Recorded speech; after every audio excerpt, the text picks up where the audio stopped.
আসসালামু আলাইকুম viewers, welcome to my channel.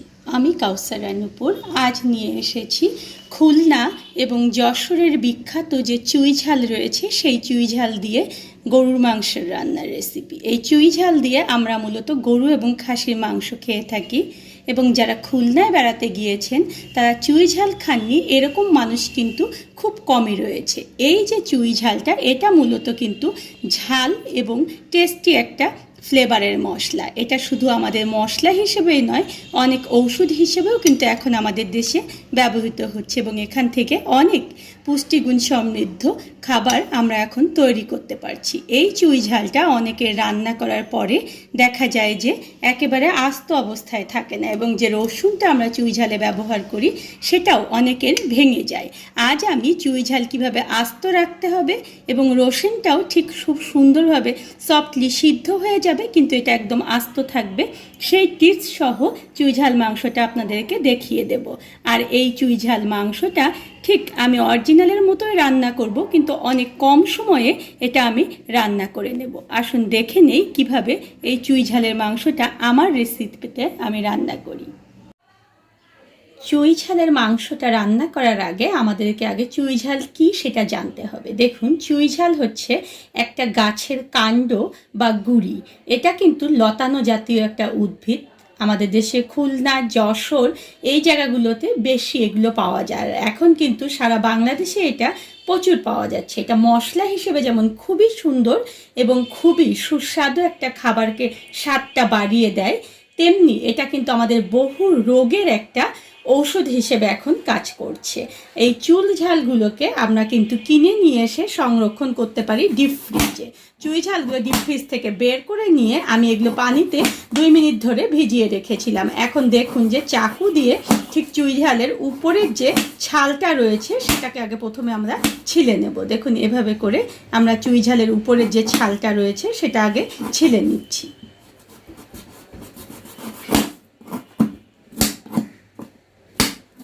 ঠিক এভাবে করে পরিষ্কার একটা কাণ্ড দেখুন যে বের হয়ে গেল। এটা কিন্তু এখন দেখা যায় যে বিভিন্ন ব্যথায় একটা ওষুধ হিসেবে কাজ করে।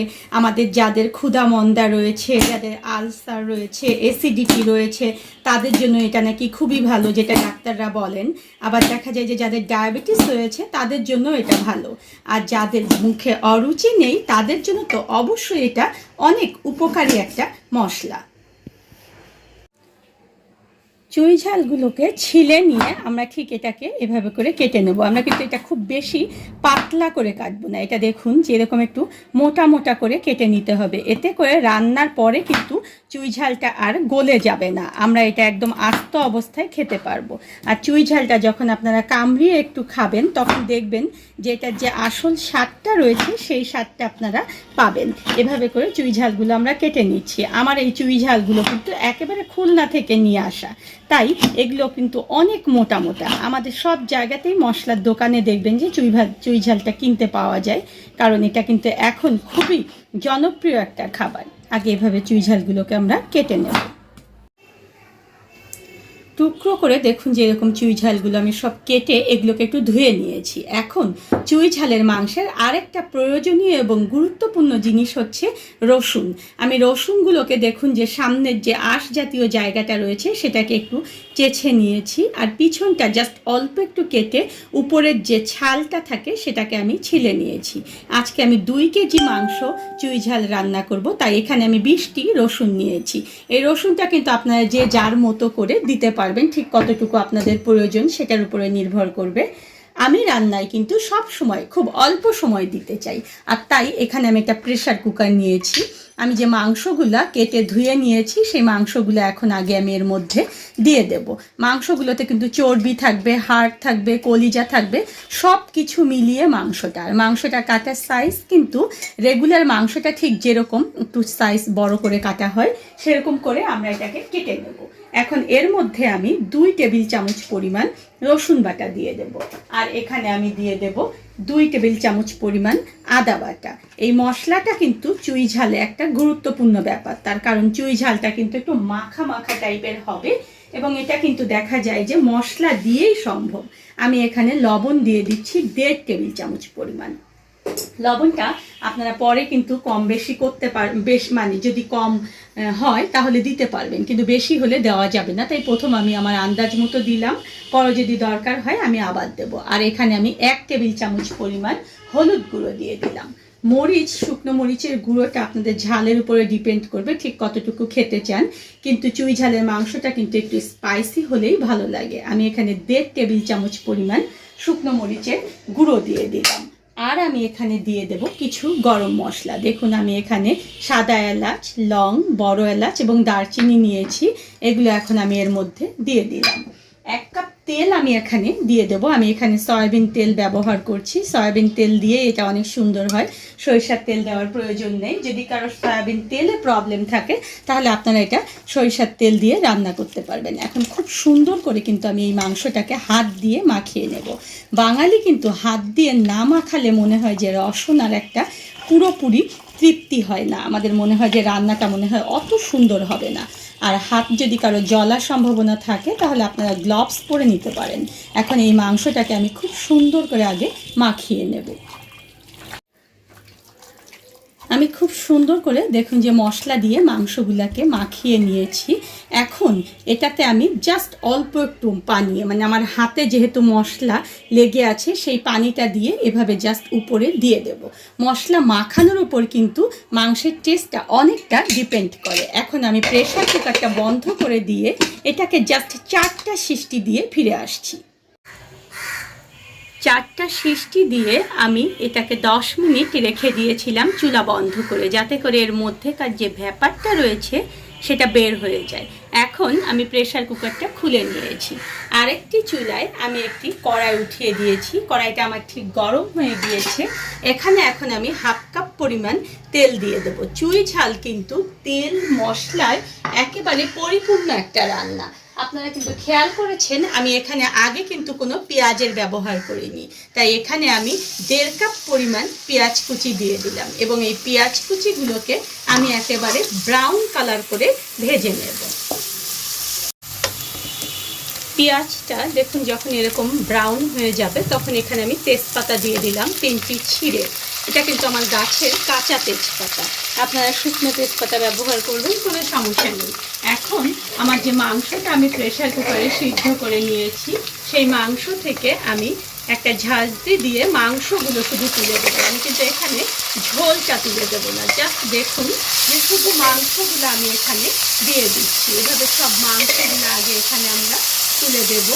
তারপরে আমাদের যে রসুনগুলো আমরা কেটে রেখেছিলাম সেই রসুনগুলোর মধ্যে আমরা এখন দিয়ে দেব এবং এটাকে আমি একটু একটু করে যে মাংসের পানিটা রয়েছে সেটা দিয়ে কষাবো। দেখুন এভাবে করে দিয়ে দেব এবং এটাকে নেড়ে চেড়ে আমরা আগে কষাবো। রসুনটা আমি এই কারণে আগে দিলাম, এতে করে রসুনটা কিন্তু আমার সিদ্ধ হতে হবে, তাই এভাবে করে আমরা নেড়ে চেড়ে আগে একটু 2 মিনিট এটাকে ভেজে নেব। তারপরে ওই পানি থেকে একটু একটু করে পানি দিয়ে দিয়ে দেখুন আমি কষাবো কীভাবে, আমি দেখিয়ে দিচ্ছি। মাংসটা দেখুন আমি এভাবে করে 2-3 মিনিট কিন্তু কষিয়ে নিয়েছি। এর মধ্যে কিন্তু আর অবশিষ্ট কোনো পানি নেই, এটা শুকিয়ে গিয়েছে। এখন আমি প্রেসার কুকারের যে ঝোলটা আমার রয়েছে সেখান থেকে জাস্ট এরকম করে একটু ঝোল আমি এর মধ্যে ঢেলে দেবো এবং এভাবে করে এটাকে আমি নেড়ে চেড়ে ঢেকে রাখবো। এটাকে আমি 5 মিনিটের জন্য। 5 মিনিটের মধ্যে কিন্তু আপনারা একবার এটাকে নেড়ে চেড়ে দেবেন। 5 মিনিট পরে দেখুন যে আমাদের মাংসটা কিন্তু খুব সুন্দরভাবে দেখুন কষানো হয়ে যাচ্ছে। আমার রসুনটাও কিন্তু আস্তে আস্তে সিদ্ধ হতে শুরু করেছে। এখন এখানে আমি আবার একটু ঝোলের পানি কিন্তু দিয়ে দিলাম। এই অবস্থায় এসে আমার যে কেটে রাখা চুই ঝালগুলো রয়েছে সেগুলো এখন আমি এর মধ্যে দিয়ে দেব। চুই ঝালটা আগে এই কারণে দিলাম না আমি, যাতে করে চুই ঝালটা ভেঙে না যায়। অনেকেই দেখা যায় বলেন যে চুই ঝাল রান্নার পরে চুই ঝালটা আর আস্ত অবস্থায় থাকে না, এটা ভেঙে যায়। এটা কিন্তু দেওয়ার একটা নিয়ম রয়েছে। এখন আমি এখানে আমার চ্যানেলে দেখবেন যে মাংসের মশলা একটা ভিডিও রয়েছে, সেখানে আমি সব রকমের মশলা দিয়ে একটা মশলা তৈরি করে নিয়েছি। সেখান থেকে আমি 1.5 টেবিল চামচ পরিমাণ মাংসের মশলা এর মধ্যে দিয়ে দিলাম এবং এই সব মশলা দিয়ে আমি এভাবে এটাকে নেড়ে দেবো। দেখুন আমি কিন্তু মাংসটা আধা সিদ্ধ করে নিয়েছিলাম। আমি মাংস আধা সিদ্ধ করে নিয়েছি এই কারণে যে অন্য সব উপকরণগুলো দিয়ে যখন আমি এটাকে কষাবো তখন আমার মাংসটা কিন্তু সিদ্ধ হয়ে যাবে, আবার আমার রসুনটা এবং চুই ঝালটাও কিন্তু এর মধ্যে দিয়ে এটাও কিন্তু সিদ্ধ হয়ে যাবে। এখন চুলার জাল কিন্তু আমি তখন থেকেই মাঝারি লোতে রেখেছি। এই মাঝারি লোতে এটাকে আমি আবার 5 থেকে 7 মিনিটের জন্য ঢেকে দেব। এর মধ্যে কিন্তু আপনারা একবার নেড়ে চেড়ে দেবেন এটাকে, যাতে নিচে লেগে না যায়। 7 মিনিট ধরে দেখুন আমি মাংসটাকে খুব সুন্দর করে কষিয়ে নিয়েছি। এখন এই মাংসটা থেকে কিন্তু আমার একদম তেল বের হয়ে গিয়েছে, আর এটা কিন্তু সিদ্ধটাও আমার প্রায় হয়ে এসেছে। কিন্তু এটাকে আমি আরও একটু সফট করার জন্য, একদম খুব সুন্দরভাবে যেন মাংসটা আমাদের হাতের সঙ্গে খুলে আসে, সেরকম একটু নরম ভাব করার জন্য এখানে আমি 2 কাপ পরিমাণ গরম পানি দিয়ে দেব। এবং এই গরম পানিটা দিয়ে আমি এটাকে ঢেকে দেব মাঝারি আঁচে 10 মিনিটের জন্য। 10 মিনিট পরে ফিরে এসেছি। দেখুন তরকারিটার কালারটা কি অপূর্ব সুন্দর হয়েছে। এটা কিন্তু এত সুন্দর একটা ফ্লেভার বের হয়েছে, চুই ঝালের যে আলাদা একটা ফ্লেভার রয়েছে সেটা কিন্তু যারা রান্না করে বা খায় তারাই শুধু বুঝতে পারে। এখন এর মধ্যে আমি আবার 1 টেবিল চামচ পরিমাণ মাংসের মশলা দিয়ে দিলাম, আর এখানে আমি দিয়ে দেব জিরা এবং গোলমরিচ ভেজে রাখা 1 থেকে 1.5 টেবিল চামচ পরিমাণ। আপনাদের এই মাংসটা সিদ্ধ হয়েছে কিনা সেটা কিন্তু আপনারা দেখলে বুঝতে পারবেন, আর যদি দেখে বুঝতে না পারেন তাহলে হাত দিয়ে একটু আপনারা টিপে দেখবেন যে এই মাংসটা সিদ্ধ হয়েছে কিনা। আমার কিন্তু মাংসটা একেবারে সিদ্ধ হয়েছে, আবার রসুনগুলোও কিন্তু খুব সুন্দরভাবে সিদ্ধ হয়ে গিয়েছে। এই যে মশলাটা আমি এখানে দিলাম, এই মশলাটার ফ্লেভার যেন মাংসের মধ্যে খুব সুন্দরভাবে চলে যায়, তাই ধিমা আঁচে এটাকে আমি ঢেকে রাখবো আবার 5 থেকে 7 মিনিট। 7 মিনিট পরে আমি ফিরে এলাম। দেখুন আমার তরকারিটার কালারটা কি অপূর্ব সুন্দর হয়ে গিয়েছে, আর এর উপরে কিন্তু তেলগুলো একদম ভেসে উঠেছে। এই অবস্থায় এসে মাংসগুলো যেমন খুব সফটলি একেবারে সিদ্ধ হয়ে গিয়েছে, আর আমার রসুনগুলো কিন্তু খুব সুন্দরভাবে দেখুন সিদ্ধ হয়ে গিয়েছে, আর চুই ঝালগুলো কিন্তু দেখুন রান্নার পরও আমার একেবারে আস্ত আস্ত গোটা গোটা অবস্থায় রয়ে গিয়েছে। এই অবস্থায় এসে রান্না কিন্তু একদম শেষ। এখন এটা আমার পরিবেশন করার পালা।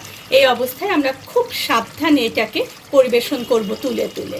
দেখেছেন খুব অল্প সময়ে ঠিক একেবারে অরিজিনাল স্বাদের চুই ঝালের মাংস আমার রান্না করা হয়ে গেল। এরকম আরও সহজ সহজ অল্প সময়ের রেসিপি যদি পেতে চান তাহলে প্লিজ আমার চ্যানেলটা সাবস্ক্রাইব করে পাশের যে বেল আইকনটা রয়েছে সেটা বাজিয়ে দেবেন, আর আমার চ্যানেলে দেখবেন যে মাংসের আরও অনেক রকম রেসিপি রয়েছে।